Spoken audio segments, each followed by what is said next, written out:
Hello everyone, welcome to Geeks Idea, a channel of learning and imparting knowledge. आज हमारा video logical reasoning के एक topic syllogism से related होगा. Syllogism by Venn diagrams. Syllogism क्या होता है? An instance of a form of reasoning in which a conclusion is drawn from two given or assumed propositions.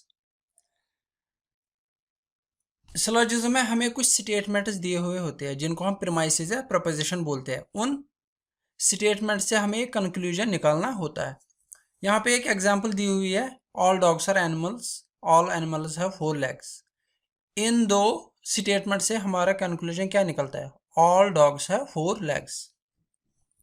Syllogism को understand करने के लिए हमें कुछ बेसिक टर्म्स अंडरस्टैंड करनी होती है. वो बेसिक टर्म्स क्या है? All, some not, no. इसके बगैर भी बहुत सारी टर्म्स है जो हम आगे जाके समझेंगे, लेकिन ये मेन फंडामेंटल्स ऑफ सिलोजिज्म है. अगर ये समझ में आता है तो बाकी सब आराम से समझ में आता है. मैं ये आपको सेट से समझाऊंगा. फॉर एग्जांपल आपको कंसिडर करने हैं ए बी सी 3 सेट्स है. ए के एलिमेंट्स है 1 to 6, बी के एलिमेंट्स है 2 3 4 5 7, सी के एलिमेंट्स है 7 8 9. अब इनको ऑब्जर्व करना है, ये खुद समझ आता है. ऑल, सम नॉट और नो की मीनिंग क्या होती है. फॉर एग्जाम्पल अगर मैं बी सेट लूंगा, बी के एलिमेंट्स है 2 3 4 5. ये एलिमेंट जो है ये सारे के सारे ए में है, 2 3 4 5. तो हम यहाँ पे ये बोल सकते हैं ऑल बी इज ए या ऑल बी आर ए. जो सारे के सारे एलिमेंट्स बी में है वो ए में भी है. बी के सारे एलिमेंट ए में है, इसको ऑल से समझा जाता है.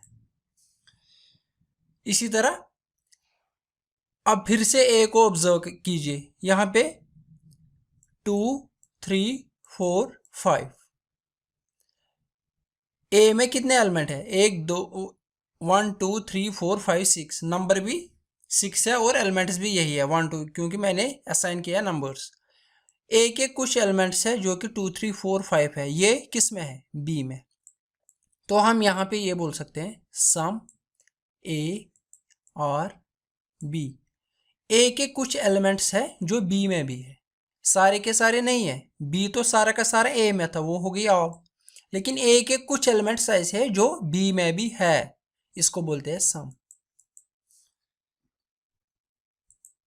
अब आता है नो.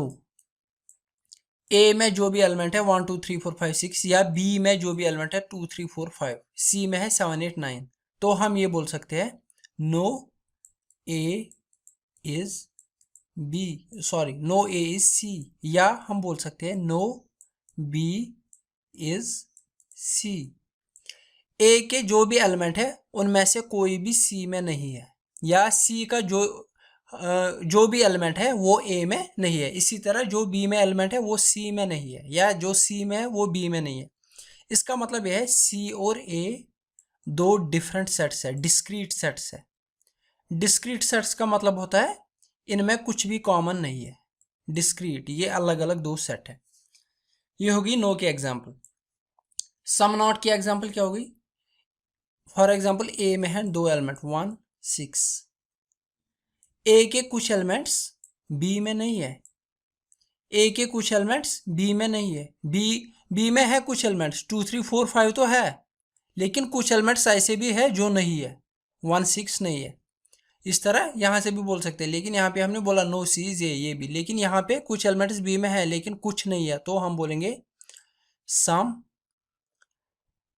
ए और नॉट बी.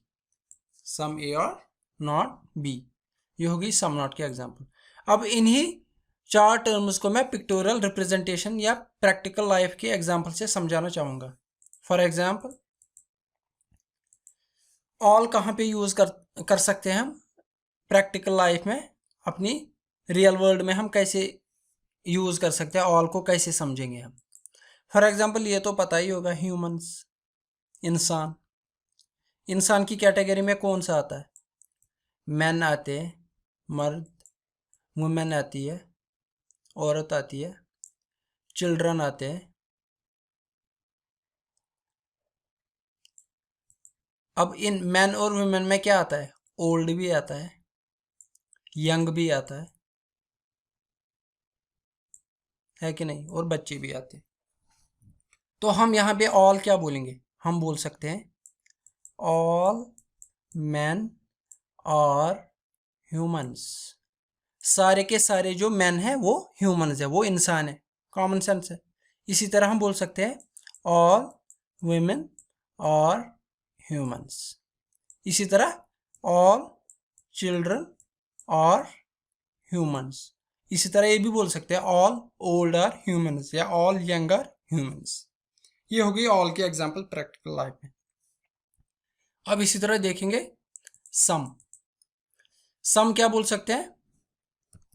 फॉर एग्जांपल इन्हीं में से लीजिए, सम मैन और ओल्ड, या सम वुमेन और यंग। वुमेन तो है, ह्यूमंस तो है, लेकिन इनमें यंग भी है, ओल्ड भी है। ये होगी सम की एग्जांपल। ये इतना ज़्यादा रॉकेट साइंस नहीं है, कॉमन सेंस है समझने के लिए प्रैक्टिकल लाइफ में। नो की एग्जांपल क्या है? अब यह है मैन की कैटेगरी और यह है वुमेन की कैटेगरी। एज पर जेंडर, हम जेंडर की बात कर रहे हैं। जो मैन का ग्रुप है ये अलग है और वुमेन का ग्रुप है ये अलग है। हम ये नहीं बोल सकते कि सब मैन और वुमेन। मैं प्रैक्टिकली बोल रहा हूँ, रियल लाइफ में मैन की कैटेगरी अलग है, वुमेन की कैटेगरी अलग है। मैन के ग्रुप में हम वुमेन नहीं रख सकते और वुमेन के ग्रुप में हम मैन नहीं रख सकते। तो ये क्या बन गए? टू डिस्क्रीट या two different sets. Discrete set मतलब इनमें कुछ भी कॉमन नहीं है। ये एक डिस्क्रीट सेट है, ये अलग सा एक सेट है, इनका कोई भी एलिमेंट सेम नहीं है। ये होगी नो की एग्जांपल प्रैक्टिकल लाइफ में। तो यहाँ पे एक और चीज़ बताना चाहूँगा मैं। जो ऑल है ये एक पॉजिटिव है, पॉजिटिव स्टेटमेंट। पॉजिटिव मतलब पॉजिटिव नेगेटिव क्या होता है ये हम आगे जाके समझेंगे, लेकिन सिर्फ यहाँ पे मैं सिर्फ बताना चाहूँगा ऑल एक पॉजिटिव स्टेटमेंट है। इसी तरह सम भी पॉजिटिव है, लेकिन नो क्या है? नो है नेगेटिव। ये तो पता ही होगा, पॉजिटिव नेगेटिव तो पता ही है। जिसमें से नेगेटिव मतलब जिसमें नो आ जाता है, ये नहीं है, वो नहीं है, इसमें से कुछ कम नहीं है, कुछ अच्छे नहीं है। ये होगी नो की एग्जांपल। इसी तरह सम नॉट भी नो की नेगेटिव स्टेटमेंट है। ऑल एंड सम है positive, no and some not are negative. ये तो बस ऐसे ही याद रखना है। ये क्यों याद रखना है ये आगे जाके हम समझेंगे। अब सिलोजिज्म में इन सबको कैसे पिक्टोरियली रिप्रेजेंट कर सकते हैं? एग्जाम में तो ये पिक्चर्स नहीं बना सकते मैन वुमेन की, ऐसे ही तो कुछ नहीं बना सकते। इनको एग्जाम्स में सॉल्व कैसे करते हैं, किस चीज़ से करते हैं, उनको बोलते हैं वेन डायग्राम्स। वेन डायग्राम्स भी मुझे लगता है 10th तक तो पढ़ा ही होगा, किसी ने तो पढ़ा ही होगा। अब अगर किसी ने नहीं पढ़ा है तो यहाँ पे समझ लीजिए। अगर फॉर एग्जाम्पल हमें बोलना है ए ऑल ए आर बी, अगर हमें बोलना है ऑल ए इज बी, ए सारा का सारा किस में है? बी में है। तो मुझे क्या करना है? ए एक सेट बनाना है, सर्कल बनाना है, ये सारा का सारा रखना है किस में? बी दूसरे सेट में। ये हो गया ऑल इज बी। ये हो गई ऑल की एग्जाम्पल। अब इसी तरह अगर सम की एग्जाम्पल मुझे बतानी हो,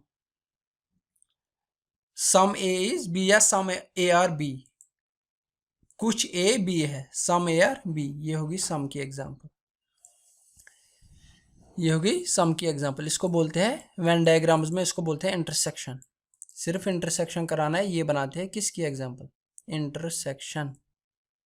इसको बोलते हैं इंटरसेक्शन। तो ये होगी सम की एग्जाम्पल। यहाँ पे ए के कुछ एलिमेंट्स बी में भी है या बी के कुछ एलिमेंट्स ए में भी है। और ये होगी नो की एग्जाम्पल। नो, लेकिन इसमें एक चीज़ याद रखना है, ये एग्जाम में कहीं कंफ्यूजन ना हो जाए, ए अलग है बी अलग है। इसको एक ही समझने के लिए यहाँ पे इनको एक लाइन रखनी है बीच में और बीच में क्रॉस रखना है, ताकि ये समझ आए नो ए इज बी। वरना अगर नहीं रखेंगे तो हमें लगेगा ए अलग है बी अलग है, क्योंकि एग्जाम में बहुत सारे सर्कल्स बनाने पड़ते हैं कभी कभी, इसलिए कन्फ्यूजन दूर करने के लिए ये लाइन ज़रूरी रखनी है। तो ये होगी नो की एग्जाम्पल, ए अलग रखना है बी अलग रखना है, इनमें कुछ कॉमन नहीं रखना है। ये हो गई सम नॉट की एग्जाम्पल। ये हाथ से बनाए इसलिए थोड़ा सा ब्लर आ रहा है। एक्चुअली क्या करना है, ए सेट बनाना है, इसका एक पोर्शन हाईलाइट करना है और उसको बी के साथ क्या रखना है, क्रॉस, यानी कि ए का कुछ पोर्शन बी नहीं है। इसके बारे में पता है हमें या नहीं पता है वो अलग बात है, फर्क नहीं, लेकिन हमें ए का एक पोर्शन सम पोर्शन बनाना है, कुछ ऐसा जिसको बी के साथ क्या रखना है, नॉट की सिंबल, यानी कि ए का एक पोर्शन बी नहीं है। इस वाले पोर्शन का क्या बी के साथ रिलेशन है वो अलग बात है, दिया हुआ होगा कि नहीं, अगर दिया हुआ होगा तो वैसे बात करेंगे, नहीं दिया होगा तो हम कुछ नहीं बोल सकते ये वाला पोर्शन बी के साथ क्या है, सम पोर्शन है नहीं है, ऑल है, क्या है, वो हम नहीं बता सकते। इन स्टेटमेंट से आज ये बेसिक्स मुझे समझाना था, सिलोजिज्म में क्या मीन आता है। तो अगला क्लास हमारा क्या होगा, फॉर एग्जांपल मुझे क्या समझा, यहाँ पे लिखा है ऑल ए इज बी, सारा का सारा ए किस में है, बी में, यानी कि बी ए के जो भी एलिमेंट है वो किस में है, बी में। लेकिन इससे डेफिनेटली ये पता चलता है सम बी इज ए, क्यों, जब ए सारा का सारा बी में है तो ये बी का पोर्शन बन गया ना, ए जब सारा का सारा बी में रख लिया हमने तो इसने बी का कुछ पोर्शन कवर कर लिया, तो ऑल में से क्या डेफिनेटली निकलता है, सम बी इज ए। जब कोई सेट हमने दूसरे सेट में रख लिया पूरा का पूरा, तो वो उस सेट का कुछ पोर्शन कवर करता है। फॉर एग्जाम्पल हमने ए बी में रख लिया तो इसने बी का कुछ पोर्शन कवर कर लिया, तो ऑल ए इज बी में से क्या डेफिनेटली निकला, सम बी इज ए। इसी तरह सम ए आर बी या सम ए इज बी, इसमें से क्या ए का कुछ पोर्शन बी है तो इससे ये भी निकला ना सम बी इज ए। जब ए के कुछ एलिमेंट्स बी में है तो बी के कुछ एलिमेंट्स भी ए बन गया ना, ये होगी सम की, इसका डेफिनेट कंक्लूजन इससे निकलता है। भले ही हमें कुछ दिया हुआ हो या ना हो, लेकिन हम डेफिनेटली ये निकाल सकते हैं, अगर हमें ये दिया होगा कि सम ए इज बी तो हम ये बोल सकते हैं some B is A. No A is B इसमें से कुछ नहीं निकलता, नो ए इज बी तो ये अलग अलग सेट है, इसमें से कुछ नहीं निकलता, कोई कंक्लूजन हम नहीं निकाल सकते। नो की बात तो नो है तो इसमें से कुछ और नहीं निकल सकता, नो से नो ही निकलता है। इसी तरह सम नॉट से हम कुछ नहीं निकाल सकते, क्यों, फॉर एग्जाम्पल हमें ये दिया गया है कि ये वाला पोर्शन जो है इसको इसके साथ कोई रिलेशन नहीं है, ये अलग है ये अलग पोर्शन है, लेकिन ये वाला पोर्शन है नीचे वाला पोर्शन, इसको बी के साथ क्या रिलेशन हमें पता नहीं। जब हमें कुछ दिया नहीं होगा ए और इस वाले पोर्शन और बी के बारे में तो हम कुछ नहीं बोल सकते इसका कुछ इसके साथ रिलेशन है कि नहीं। इसका मतलब सम नॉट से हम कुछ नहीं डिडक्ट कर सकते हैं, सम नॉट से सम नॉट ही डिडक्ट कर सकते हैं। इस वाले पोर्शन से हम क्या रिलेशन है बी के साथ वो हम नहीं बोल सकते, क्योंकि तब तक हम कुछ नहीं बोल सकते जब तक हमें कुछ स्टेटमेंट नहीं दिया हुआ होगा। तो ये बात जरूरी, ये हम आगे जाके अगले क्लास में पढ़ना है। यहाँ पे थोड़ा सा हाईलाइट कर दिया मैंने कि कंक्लूजन कैसे निकालने हैं, जो डेफिनेट कंक्लूजन हो गए, ऑल से क्या क्या डेफिनेट कंक्लूजन निकाल सकते हैं, सम से क्या क्या निकाल सकते हैं, नो से क्या निकल सकता है, सम नॉट से क्या निकाल सकते हैं। ये अगले क्लास में पढ़ेंगे हम कि कैसे कंक्लूजन हम निकाल सकते हैं। Hope you enjoyed the lesson, thank you. Video को लाइक शेयर एंड सब्सक्राइब कीजिए, your subscription is your motivation, so please like share and subscribe.